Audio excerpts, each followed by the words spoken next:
বাংলাদেশের digital content জগতের পরিচিত মুখ অভিনেত্রী ও কন্টেন্ট ক্রিয়েটর কারিনা কায়সার আর নেই। দীর্ঘদিন অসুস্থ থাকার পর ভারতের চেন্নাইয়ে চিকিৎসাধীন অবস্থায় শুক্রবার গভীর রাতে মারা যান তিনি। তার মৃত্যুতে ছবি জঙ্গন, সামাজিক যোগাযোগ মাধ্যম এবং তরুণ প্রজন্মের মধ্যে নেমে এসেছে গভীর শোক।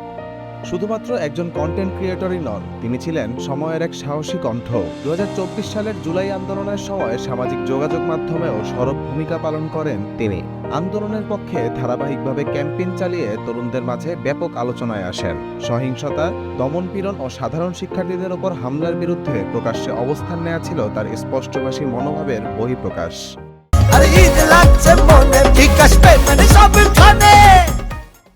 বিশ্বখ্যাত দাবাড়ু রানী হামিদের নাতনি এবং দেশের কিংবদন্তি ফুটবলার কায়সার হামিদের মেয়ে ছিলেন কারিনা কায়সার। তবে পারিবারিক খ্যাতির আড়ালে নয়, বরং নিজ প্রতিভা, সৃজনশীলতা ও স্বতন্ত্র উপস্থাপনার মাধ্যমে ছবিজঙ্গনে আলাদা এক পরিচিতি গড়ে তুলেছিলেন তিনি। বিশেষ করে কন্টেন্ট ক্রিয়েটর হিসেবে তরুণ প্রজন্মের কাছে বেশ জনপ্রিয় হয়ে ওঠেন কারিনা কায়সার।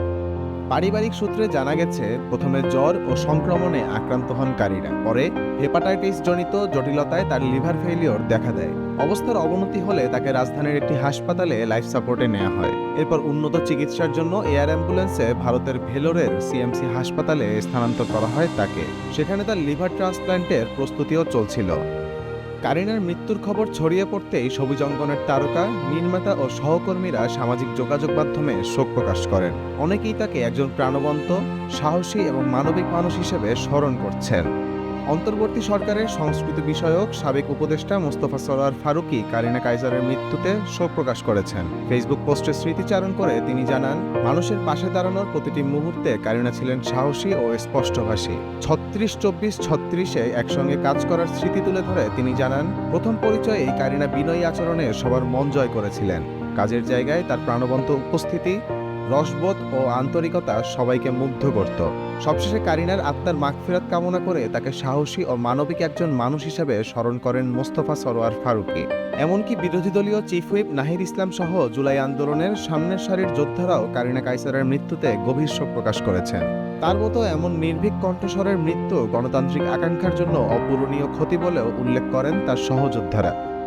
শুরুটা সামাজিক যোগাযোগ মাধ্যমে মজার কন্টেন্ট দিয়ে হলেও ধীরে ধীরে ওটিটি এবং নাটকের আঙিনায় শক্তিশালী অভিনেত্রী হিসেবে জায়গা করে নেন কারিনা। প্রশংসিত ওয়েব সিরিজ, ইন্টার্নশিপ এবং সিনেমা 36-24-36-এর মতো কাজে তার অনবদ্য অভিনয় ও চিত্রনাট্য লেখার দক্ষতা তাকে প্রশংসিত করে তুলেছিল। ইহজাগতিক সকল মায়া ত্যাগ করে কারিনা পাড়ি জমিয়েছেন ওপারে। মেয়ের মৃত্যুর পর সামাজিক যোগাযোগ মাধ্যমে তার বাবা কায়সার হামিদ একটি আবেগঘন স্ট্যাটাস দিয়ে মেয়ের জন্য দেশবাসীর কাছে ক্ষমা ও দোয়া প্রার্থনা করেছেন। এদিকে কারিনার এই অকাল প্রয়াণে শোকস্তব্ধ তার সহকর্মী, নির্মাতা ও বিনোদন অঙ্গনের মানুষরা। আহমদ জামিল হক, নয়া দিগন্ত।